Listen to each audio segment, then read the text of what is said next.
The Nile's waters have sustained communities for millennia. Its life-giving powers are set to be harnessed once more as part of Africa's largest hydroelectric plant.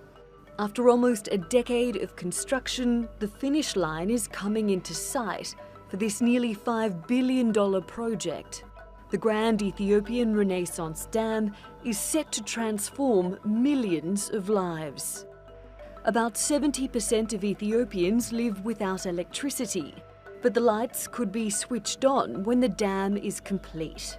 Yet determining who has the right to control these waters is causing political friction.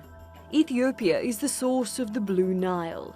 It heads through Sudan, where it merges with the White Nile and then flows through Egypt.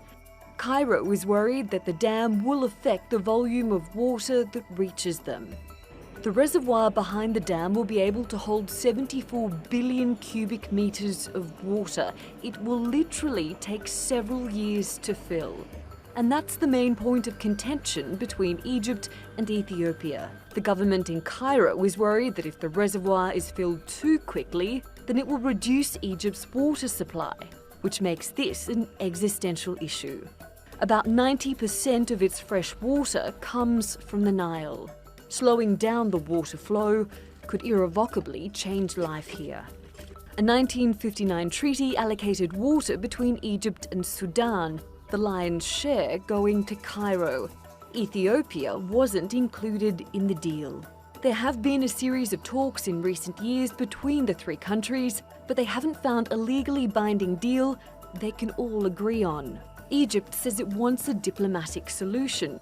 The government has now asked the UN to step in and mediate. The Sudanese government has warned against any escalation and wants talks upgraded to a prime ministerial level. With the wet season imminent, Ethiopia is ready to start filling the reservoir. As for the water filling, our current plan is to fill it with water during the rainy season. Successive Ethiopian governments have promoted the dam as a linchpin for economic development. The dam will be able to generate 6,000 megawatts of energy. That's enough to provide power to the entire nation and still have excess supply to sell abroad.